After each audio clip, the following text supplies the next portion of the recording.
what's the best age do you think to do CrossFit? Like between as long as whenever 20, you can live with your parents. 31. Yeah. Whatever age your parents allow you to keep living with them. Same story for me. Fran was the first workout, and they called me Puking Mike after that first day. Did you puke? Oh, yeah. And every workout that I went to the gym after that, I threw up. I never would have kept doing CrossFit. Every class, I was throwing up. Because I would just, like you said, you didn't know pacing, and I was just like, I'm going to win the first 10 seconds of this workout every time. Yeah. I feel like in the CrossFit space, there's a lot of need for that because people do a lot of things that just don't make sense. They train too hard. There's a lot in the culture where people are like, they want to develop so fast that they push themselves too soon and then they hurt themselves or they almost cap their ceiling. I mean, elite athlete versus amateur athlete versus non-competitor are so drastically different. And I think that's where a big problem, that's a large problem we've seen in the space with programs is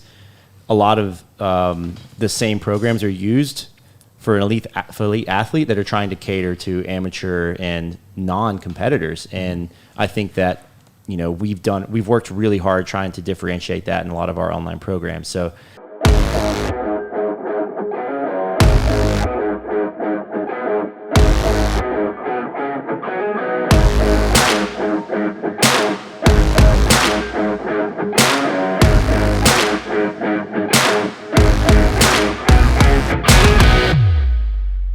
So welcome everyone to another episode of the Doer Fitness Podcast.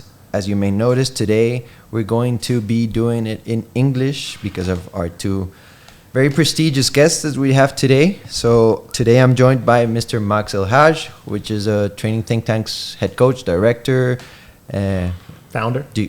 Yeah. Okay. Yeah, I guess. And Mr. Mike McGoldrick, you are a coach at the organization, right? Yep. You are a 3-time CrossFit Games athlete. Yep. CrossFit OG too. I've been watching Mike for almost 10 years now. CrossFit dinosaur. Yeah. So guys, how has Costa Rica been treating you? What are your first impressions? That's great. I mean, friendly people, first off. Yeah, Okay. Everyone's been so welcoming and hospitable. So, yeah, much appreciated. Yeah, it's been beautiful. I think coming during the World Cup has been cool because we got like a real cultural feel of the enthusiasm of the culture and the way, like the passion of around sport and culture, which was cool. And the doer people have just been, they really have went above and beyond. I mean, I've traveled around and done a lot of seminars and we've been welcomed in a way that I've never been welcomed. So it's been amazing. Super cool. Yeah, you guys got to watch the match today. Yeah, we got to watch the match here at Doer. It was awesome, but it was also kind of sad because it was like, oh my God, it might happen. And then the energy was like, I wanted to go around and hug people. I know. It's okay. It's part of sport. For 3 minutes, we were doing history for 3 minutes, but then it all went south. Well, I mean, that's sports, I guess. Yeah. You said Ups and downs. Ups and downs. Okay, guys, I kind of want to start the podcast by getting to know you guys, okay? I mean, I'm sure everyone recognizes you from the TTT platform and from the games and from all that you do within CrossFit, but how did you get here? I mean, like, nowadays, you run one of the most successful organizations, more coaching and programming, back in the States, but like, what did you do before this? How'd you get introduced to Who's the CrossFit? starting? I think Max, you start. You're older. Your story's longer. I'm the bigger dinosaur.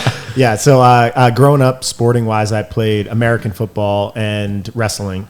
And after I graduated from school, I got into doing Brazilian Jiu-Jitsu and MMA. And there was a gym, CrossFit Delray Beach, that I got introduced to. And at first I was just doing it from a conditioning standpoint. They were like, hey, this is a really good thing for fighting. BJ Penn is doing it. And it was much more underground back then, 2008. 2008. Yeah, there was no, it wasn't formal. There weren't a lot of boxes. No one had any idea how to train for it. And I went in, first workout I did was Fight Gone Bad, and it just that's a horrible workout. That's a tough intro. Crushed my soul. Go ahead. I started with Fran, which isn't any nice. Yeah. Well, Fran at least it's shorter. Yeah, and I had no idea about pacing, so I first 5 minutes was like, and I was just dead.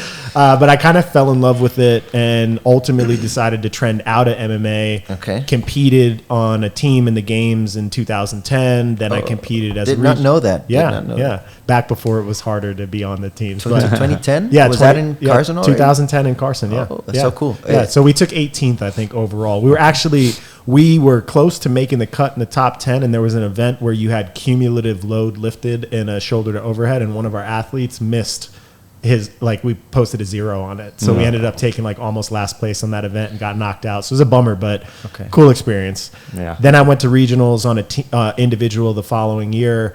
And I kind of just had the realization, I was much bigger than most of the people that were competitive in the sport. I had so many past injuries. I had already broken my wrist and my ankle and had knee surgery and shoulder surgery. My back was killing me all the time. And I just felt like I could make more of a difference in the coaching world. So I kind of shifted into full-time coaching.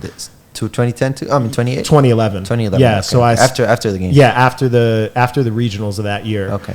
And then I started working for an organization called OPT, which is now OPEX. And I got introduced to doing research for the sport. I actually met Mike, his wife, Brandy, who is a longtime athlete who was on TTT team. And I did that for 2 years. And then that kind of led me to found Training Think Tank. I left and was like, hey, I want to make an impact in the world of sport here. I want to help athletes. I want to disseminate better information to the general public because I felt like there was a lot of misinformation, and I wanted to professionalize coaching. So I kind of set out that mission to do it, and now 10 years later, we're pretty close to living that out and continuing to build. Cool. Mike? Where do I begin? My background was playing ice hockey, so I grew up playing ice hockey. Yeah. And where are you from? I'm from Tennessee.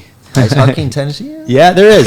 I traveled around, it's definitely more of a northern U.S. sport, but that was my passion, and did it for 12 years through college. And then after college, when I stopped playing, I still had pretty strong competitive drive. I got into lifting because one of my roommates was a personal trainer, and he got into bodybuilding. So I was like, all right, I like to lift, but I also like to breathe, and I wanted to run. And global gym lifting? Yeah, global gym weightlifting. Okay. Just getting the pump. Just pump. Massive. Pump city. Yeah. Who doesn't like it? Yeah.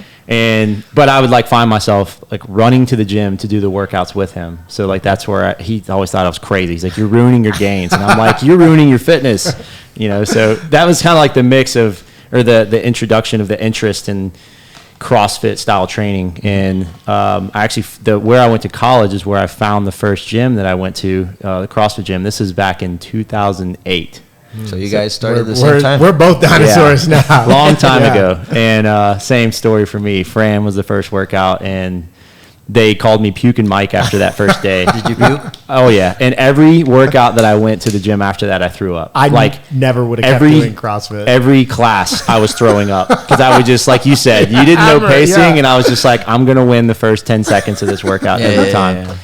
And, I got into it, and they told, they were like, you got to check out this thing called the CrossFit Games. You can race and do this. And I was like, that sounds super fun. So let me get into it. And I started training for the 2009 regionals. I had a training partner at the time who was following me around, yelling Aromas in my ear. He's like, Aromas, getting me hyped up to go to regionals. And I go to regionals in 2009, and I get smoked. Didn't even make it past the first day. Terrible experience. But from there is when I got, bit pretty hard with the bug of wanting to compete in the sport. And it's crazy to say, but I haven't really stopped since. Yeah. Competed 2009, 10, 11, 12, 13, took 14 as well, took 15 and 16 off, and then 17, 18, 19 off, and then 20 and 21 and 22. Not 20. Anyway, basically only a couple years off over the last decade or so, with a mix of doing individual and team. So originally the goal was, ambitious. I wanted to make the CrossFit Games back in the day, and I was able to achieve that in 2013. And then after that year, I started to lose fulfillment with just training for my own individual purpose and passion. I wanted to start coaching and find a way to balance, bringing some coaching into the equation, still performing and training to perform, but not at the commitment level of what it takes to continue to be the top on an individual level, which it's a lot. It's a lot of work, and it has changed throughout time, right? Because back when you guys started, and I not even close to your level. But I remember I started CrossFit back in 2013 too, and I've been competitive in Costa Rica, and I've seen how, and at the elite level that happens, how the level of commitment that you have to have today doesn't even, I mean, it's not even cousin of what you had to do back then to be competitive or to get to the CrossFit Games. It's very different. Yeah. What do you think about that? I mean, do you remember? I mean, maybe 2013. What? I mean, 2013 in the prime of competing individually. I mean, it was still very consuming.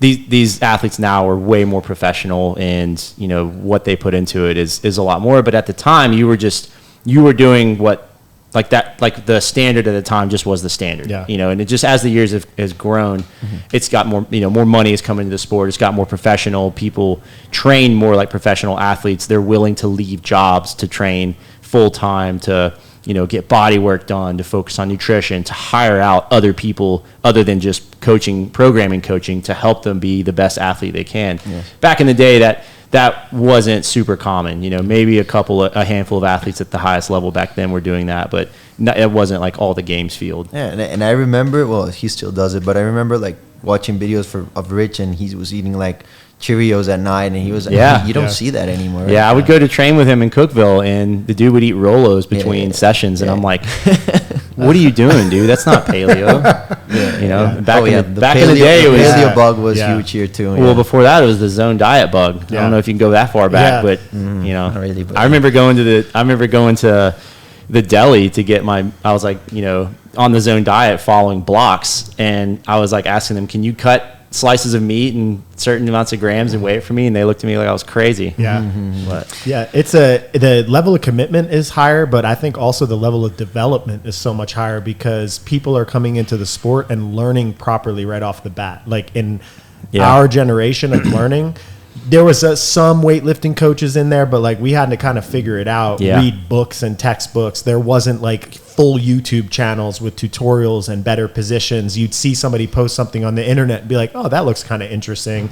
Butterfly pull-ups were like figured out at some point by Chris Spieler. They were like cheat codes. Yeah, so we were like learning these things and making massive training mistakes without knowing it. And I think it built our mental toughness. Like we were willing to go and like suffer, but like we didn't understand like, oh, that's not the best way to get a good score on a Metcon. You need to pace it and build endurance. So I think now it's almost the same level of passion and commitment, but smarter and more intelligent, which has risen the level so hard that you can't be a half-ass athlete anymore. Yeah. And I feel like you guys knowing this and experiencing this throughout time makes you better coaches today because you understand that like what people need to get to the next level, right? Yeah. I remember Will Moore, and I think he did an interview, and he was saying that he literally learned how to snatch by watching videos of Chris Spieler on the internet. So that actually happened, and people who are walking into the sport now, they have all these information from you guys that I mean, they have.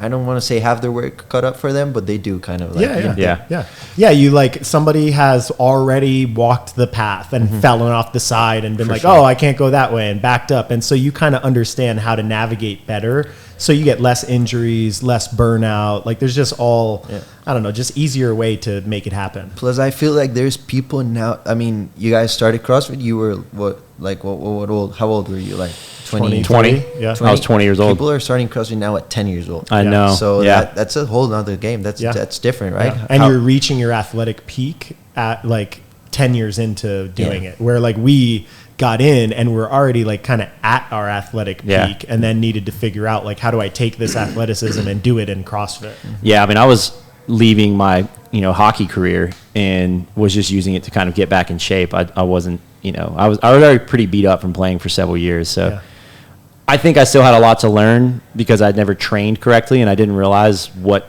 level of fitness you can achieve with the style of CrossFit training and like intensity. I always worked out hard and lifted, but never like on that level, not on the level where you went and puked every session. I got in shape. Never. I've been very, very close.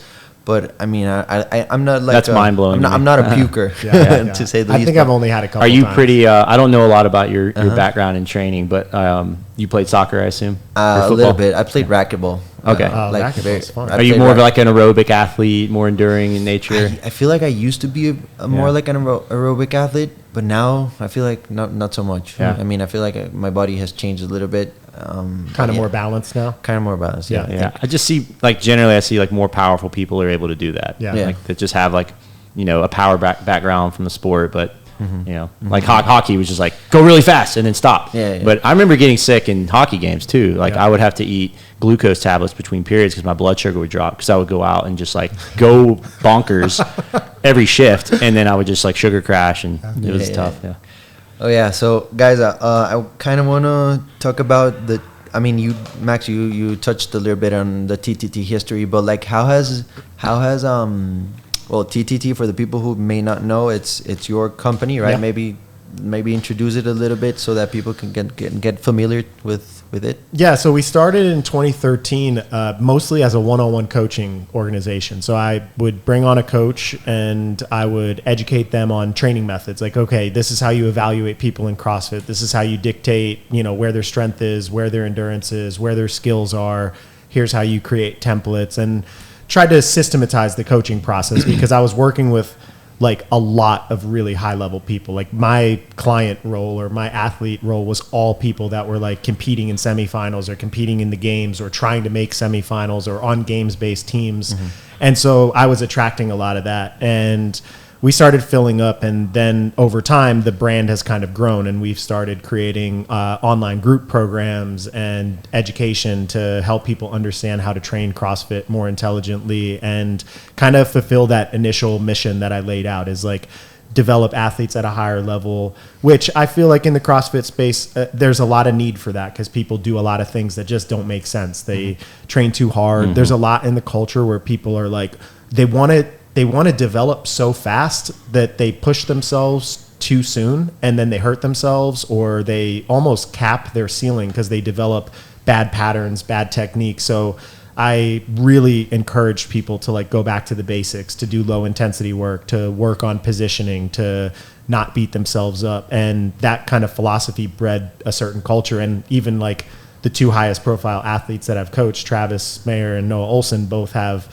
8 and 9 CrossFit Games, and they've been healthy with no major injuries. So I think that kind of philosophy of still pushing people to try to like make them puke in sessions and get that intense stimulus, but not risk their bodies and beat themselves up to the point that they hate doing it, or they're so sore every day they go into the gym, and just kind of having a more rounded philosophy. That was kind of the athletic development side of things. And yeah, now we try to do it with a group training program, which is TTT Compete, which actually we're in January launching the Espanol and Portuguese versions of that. Cool. Yeah, because we just felt there was a need to do it. We held off on doing it because all of our main coaches, Mia speaks Portuguese, but we didn't have a Spanish speaking coach, and we were just not really sure what the best way to help the culture was, where they were in their training history. So we decided that we were going to launch down here, and part of the reason why we came down to Costa Rica to host this camp and get to know more of the culture. I mean, we've coached people like Juan Zitun and Gus and Anna and a lot of people that are prominent athletes in Latin America, but we just wanted to kind of like grow the culture down here. Sure. So we've just been doing that, building education, coaching athletes, growing our own brand, traveling around, doing education. And we've been one of the bigger players in the space. Maybe not like as prominent as the championship organizations, but definitely in the conversation of people that are competitive at that level, and on scale, kind of. Okay, yeah, for sure. I feel like this is what people perceive too. I mean, I've spoken to a bunch of people here, and that's. I mean, they feel like that's exactly what they're getting out of the TTT. And TTT in Costa Rica is actually very big right now. Like, nice. Yeah, I think Gustavo, which you already mentioned, he's done a good job in kind of like, I mean, he's our top athlete right now, so people kind of follow. So, you guys I think you'll find a good platform here to build off from. Awesome. I think it's pretty nice. How is it differently, and maybe any of you guys can answer this question. Is it very different coaching an elite athlete versus, I mean, kind of your average Joe? How do you navigate those? Because I'm sure you're getting both. I'm sure you. I mean, I don't know how you guys separate. I don't know if you're getting all the top elite athletes and how do you scale? Yeah, they're spread everywhere. You want to jump in?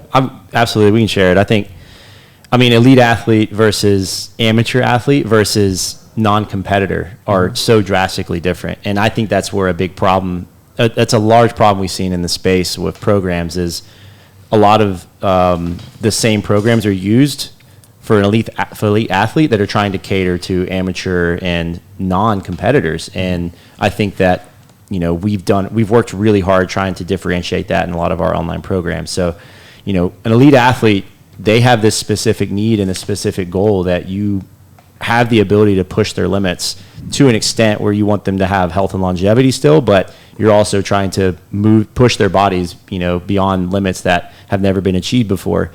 An amateur process is way more putting way more focus on development, so they can create that foundation, so they can actually build into the things that the elite athletes are doing. And that's a big mistake that you could probably jump in and see, is like amateur athletes come in, they aspire to be elite, and they're doing elite progressions and training that elites have built to get to for years, 10 years of training or more, and they're trying to jump in and do that right away. So yeah, I think the process is the same. So, like, if we're coaching a one-on-one athlete, the process is we sit down, we have a discussion, we get to know who they are, what they want to accomplish, what they do on a day-to-day basis, what their injury history is, how they're eating, like all of the basic understanding of who that person is. Because ultimately, at the end of the day, TTT is a very human-centric organization. So, like, we think science is important. We think program design theory is important. But at the end of the day, if the person you're coaching doesn't love that relationship and love the process and feel like they're getting better, they're never going to stick around. They're never going to want to keep doing it. So that is kind of the foundation of what we do with everyone. Once we get somebody and we understand, okay, now this is a beginner athlete versus an intermediate athlete versus a RX or a quarterfinal level athlete versus an elite, the difference is basically in what people are focused on trying to get better at. So if we use like a muscle up, for example, Noah or Travis has done, 100,000 muscle ups in the course of their career. And yeah, there's little things you can work on technically, but really at the end of the day, it's making sure that on game day, their muscle ups are as confident as you can possibly get them, meaning they've done enough in training, they can do them fast, they can do them if they're barbell cycling, they can do them if their heart rate's high, they can do them if they change the standard or make them strict. So there's a level of pushing the intensity of what they've already got. If we then contrast that to a beginner, maybe somebody can do like a muscle up or 2 muscle ups. They can't have a training program that's focused on those same details as Travis and Noah. It just doesn't make sense. It's like, okay, what are we going to do? 5 for time and then rest? And so it's about building the skill set and building the volume tolerance and building the positions and building the technique, which means the training looks very different, right? Like Travis's and Noah's looks very CrossFit and looks very intense, but a beginner's might look like more like a beginner gymnast, a lot of hollow body work, a lot of strict pull-ups. And that's very, very difficult to because everyone wants to do what Noah and Travis is doing, right? Yeah. So managing the athlete, I feel like it's the most difficult part. Right? Yep. So that's the coaching process. Yep. And that's the communication. Yeah, and people don't like it necessarily, but you know what they also don't like is ripping their shoulders out of the sockets because they did too many muscle ups too soon, or they fell through the rings because they're too weak. So it's kind of like a tough love situation where sometimes you're like, okay, I'll let you push the boundaries, and sometimes you're like, look, you didn't earn that. You don't have the right to do that training because they've trained for 10 years to do stuff that looks like that, and you're in year 1 of your process. So it really is a very communication-driven thing, and it's for a certain type of athlete. Like, it's for somebody that is actually trying to get better. Not trying to be cool and do what cool people do, but trying to get better to the point that they're maximizing their potential. And that's where I think maybe the TTT's difference, or not even difference, but it's what our philosophy of coaching is all about, is trying to set people up for success instead of setting them up for doing what other people are doing. Because you're not going to get that much better focusing on that. Yeah. Do you think there's a specific type of this just popped into my head. Do you think there's like a specific type of body or a specific type of personality that like kind of suits better to what you're trying to get out of the athlete? To be an elite athlete? To be a good competitor? To be a good, I mean, of course, and I'm sure the elite athlete for sure, but like just to improve, to be, or is it like, I mean, anyone can get better, but like, can you see differences in this aspect?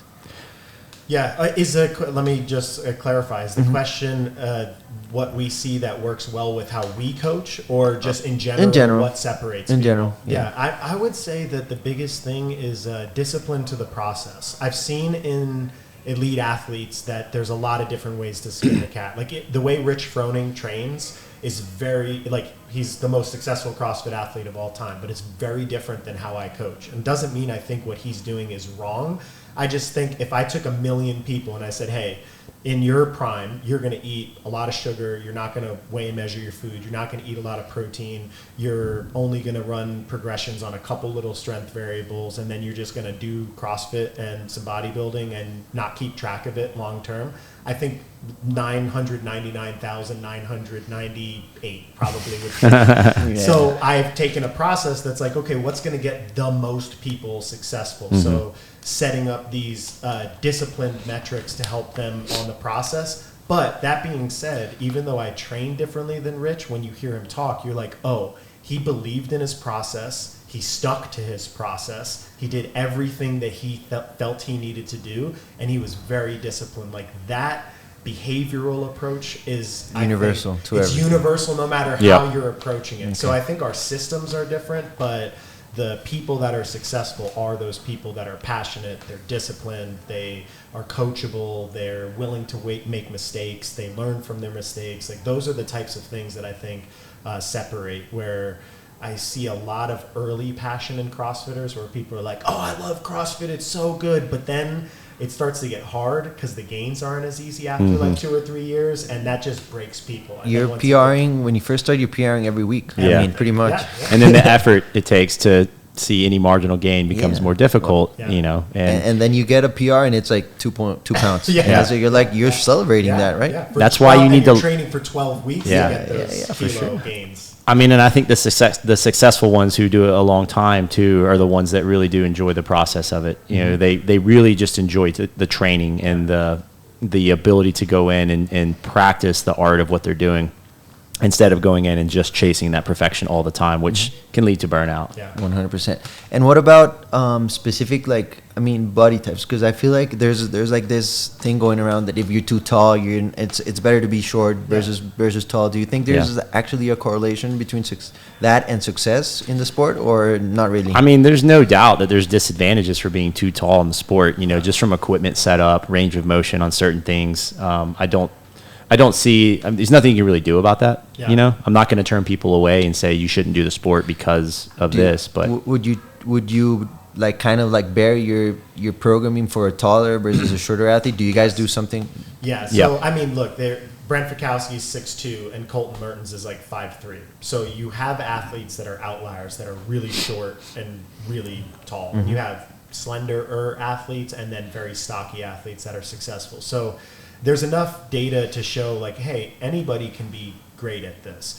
But Brent Fikowski is not crushing workouts that have a lot of high volume strict handstand push-ups in them. And Colton Mertens is not crushing workouts that have a lot of wall balls and rowing in them. Yeah. So if you understand a little bit about physics and a little bit about the way movements work, that if somebody comes to you and they say they want to be a high-level athlete and they're not in the like standard range, like for men, it's probably somewhere between 5'6" and 5'11", like that little range of height. So what is that in centimeters? It's like 170, like 170 centimeters to like 176, 78. Okay, so somewhere in that range, if like those are probably going to be the people that excel at the most because they're the most well-rounded in terms of the skill set. Mm-hmm. But if somebody's an outlier, it means you have to train them differently, right? Mm-hmm. Like Brent Fikowski is probably upside down. I don't know his training, but he's probably upside down doing gymnastics. He crushed.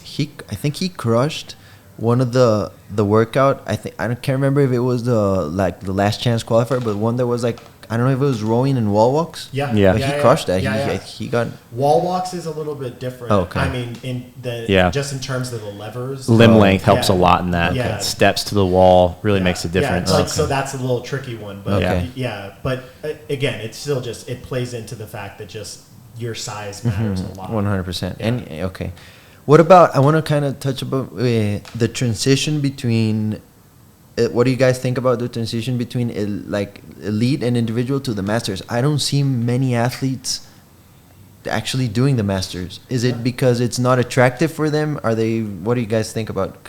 Is it CrossFit doing a bad job of like showcasing them? Because I did not go to last year's games, but I think a lot of people, we had a Costa Rican Masters athlete, and he said like, they're taking us to another place. We're not even, only our families are watching. Is it something, what do you guys think about that? You mean, you said you think based on popularity or people watching it, or do you mean athletes performing in it or participating in it? Why aren't they, I don't see a lot of athletes doing the Masters. They're not, they usually, when they're done with their individual career, they either they're out or they transition to a team or something like that. Why is it? Yeah. What do you think? I would say that I have two reasons why I think it would be. One would be CrossFit as an individual sport is very challenging. Mm-hmm. So if you compete at an individual level for like 5, 6, 7 years, it's challenging mentally to be out there all the time, and it's a lot of work. So then you go from having the opportunity to win hundreds of thousands of dollars and be on ESPN to like, okay, well now you're going to do the same exact thing, but no one's going to watch and you're not going to make any money. That's what I think. Yeah, so I think that's part of it. It's just a hard sport, and it's not really like they're not promoting it at that level. But if there was prize purses the same way and it was like put on ESPN or it was televised, I think you might see that change. People would do it, do you think? Yeah, I think so. Yeah. What was the other one? That was both of them. It was kind of, I would agree. I think that like the transition from individual athlete to team is very drastic. The volume demands, like your work resting a lot more. The training need is just very different. But the workouts that masters do, especially the first age group up, the youngest, the baby masters, 35 to 39, are still super hard. Yes. And even if you like, those guys still want to be competitive, and if you're a competitor and you don't feel like you're giving your best or have the best competitive advantage, it's easier to pull back and just be like, I'm done. Yeah. And I feel like it's hard for them to accept a lot too, right? Because when you're like, what's the best age do you think to do CrossFit? Like between 25 and as long as whenever 20, you can live with your parents. 31. Whatever age your parents allow you to keep living with them. Yeah, but like I feel like every athlete like kind of reaches 30, 31 and they're like, okay, I'm done. Yeah. And I think it's hard for them to like actually like accept that, okay, I can't compete with this 20-year-old, 20, 21. And I don't know. I feel like if they give a little bit more of like emphasis to the Masters, the games I'm talking about, maybe they'll be encouraged to do that. Yeah, I am a big proponent of that, and you could hold me accountable to this because now that I'm not doing team, I want to transition into Masters next year. I'm having another kid coming in March. Congratulations! Thank you. But I think it's important to continue to compete at the level you're proficient at, and I think that at some point you do start aging up, and for every year you're older, younger kids are coming in. So there's always that 10-year gap that you're just trying to close, and I think that to continue to enjoy competing, and if you're just constantly chasing this old level you used to be at, I think it's going to be extremely discouraging, and you're not going to end on a very happy note. I think so too. Yeah, for sure. Do you guys think that this is I was gonna actually ask this to Noah, but do you guys think Noah will do it? Because I feel like he said this is his last year as an individual, right? He's going team, but do you think he'll eventually do it? I don't know. I don't. My gut instinct says no. I think he'll do team for a while. I know he committed with Chandler, and they're gonna try to figure out what girls will be on that team. And I think he can do that for a while. Rich did it for a while. He's still very healthy. He's got a couple little aches and pains from the volume of work over the year, but no like major catastrophic injuries, and he really does love it. And I think he can be competent as a team athlete without the same workload. Like being an individual is very hard. You're doing a lot of training, but being a team athlete, you can go half the year without doing high volume, and then start to ramp it up. So we've pulled the numbers and have the data on games level team individuals or team athletes versus games level individuals, like just comparing open scores, and it is very different, even though they're both at the highest level in their field. Coaching wise is different too, right? It's totally different how you coach a team versus how you coach a individual. How you program for a team, for sure. Yeah, you'll ask Noah, but I would guess if I had to put money on it, I've never talked to him about like 5 years down the road, but I think if he stops doing team, I could see him being more of an announcer or going and participating in creating workouts for events or something like that. Content and stuff. Yeah. Because there's just less upside for him. He's been very successful. Even if you just think like the amount of work it would take to the financial reward he would get to be a Masters, he would basically get nothing if he won the games. But if he went and commentated at the games, he would get something monetarily out of that. And for sure. It seems like that would be a more likely outcome for him. Okay. I wanted to ask Mike, how do you train being a dad? Because my son is 7 months old. And it's been super hard for me to balance like sleep, training, life. I mean, how do you do it?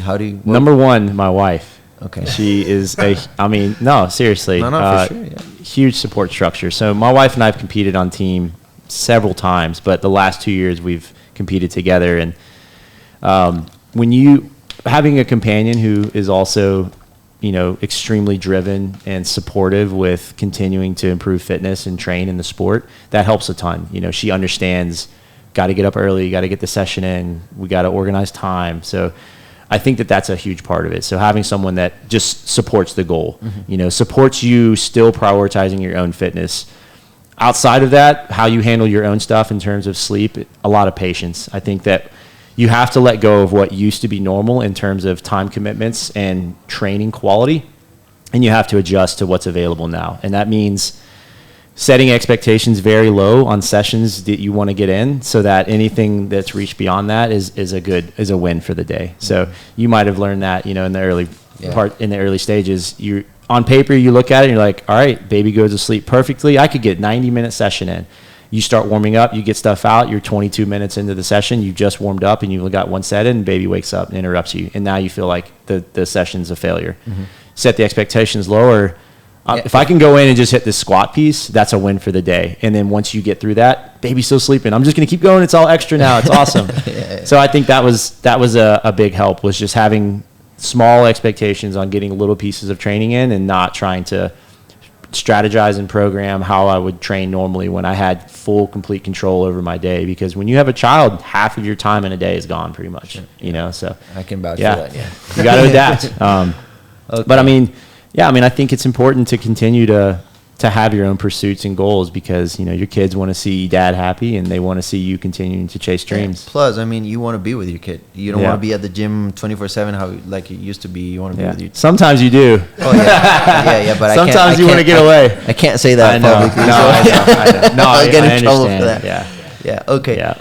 Guys, let's start closing out the podcast. At the end of every podcast, I kind of leave it to you guys to to tell people how to reach you if they want to, or TTT if they want to. I'm sure after this weekend, you guys are going to have a lot of more people joining TTT, whether it be through is it called the design anymore? No, not really. TTT Compete. TTT Compete, or I don't know, hopefully TTT Compete, TTT Fitness, TTT Affiliate. Okay, in Instagram. Yeah, so if you go on Instagram, it's at Training Think Tank. My Instagram's at Max El-Hag, so Max. Okay, yeah. Gabriel will put it in. Yeah, right. Yeah. Somewhere in here it'll be. I forgot about the camera. Yeah. Our YouTube channel is also Training Think Tank on our website. So I don't know when this will come out, but sometime in early January we'll have more resources for Espanol and for Portuguese. So that way we can help basically explain our knowledge processes, how people can develop the skills for muscle ups and handstand walking and some of the advanced stuff. So we're going to try to be a little bit more proactive in the community. So I think if people just start following and paying attention, they'll see more stuff coming out from us. Cool. Mike? At McG Coaching, MCG Coaching. I would just go ahead and say though, go follow the Training Think Tank channel. You're not very active. They're going to post way more stuff. Yeah, I'm somewhat active, but I'm also trying to manage my time in a day with social media accounts. So but yeah, being a dad in training. Yeah. That's one of the things that was a time suck. So I had to prioritize. But I think also too, we're super excited about running our affiliate program now. So we've held back on this for several years because we wanted to create the product the correct way, and we have a team of coaches that's building this program, not just one or two of us. It's 7 of us involved in creating this and making sure that it's a fantastic program with a lot of content. We have a video library that's teaching on-ramp skills, to bringing our philosophies into a gym to help gyms grow, basically be a really powerful resource for members to come in. Whether gyms are bringing in new coaches, we want to have a good platform to help educate them so that gym owners can feel more confident knowing that their coaches are learning good material, and then also just providing very good, safe programming that's going to get athletes better, but also fulfill the need for athletes that want to compete. Mm-hmm. So within the affiliate program, we have a fitness side, which is catered for gyms that really focus more on health and longevity, are less concerned with doing high complexity movements like ring muscle ups and snatches. And then on the other side, we have a competitive path, which follows a parallel in line with our compete program for gyms that really like to do, hard CrossFit workouts and want to throw down. So do the open. So we've been really excited about building that, and it's just been really fun watching the reach that we've had around the world with other gyms joining us and building the community outside of just the U.S. Yeah, there's a huge community here that actually does the Saturday throwdowns that you guys post. The throwdowns. I mean, and Gustavo he's kind of the leader of that right now, and it's super cool. Yeah. I would say it's a big one. If you are new to our brand and haven't watched much of our content, every week we release the throwdown as if it's a show. We drop a workout. It's really fun. It's challenging. We create a ton of content, walking through with demos, giving tips and advice. And I think if you're just wanting to get into the sport and learn about competing, it's a great resource because we just give you a ton of information on how you would strategize and approach the workout, good warm-ups, cool-downs, cues, and then targets for different levels. So we have elite levels down to beginner, and I think it's just a really fun resource to follow each week. And it's free. It is free. Yeah. No cost. Okay, guys. Thank you. That wraps it up. Thanks for having us. Okay, for sure. Si te gustó este podcast y querés ver más contenido de este tipo, no olvides seguirnos en la plataforma de tu preferencia.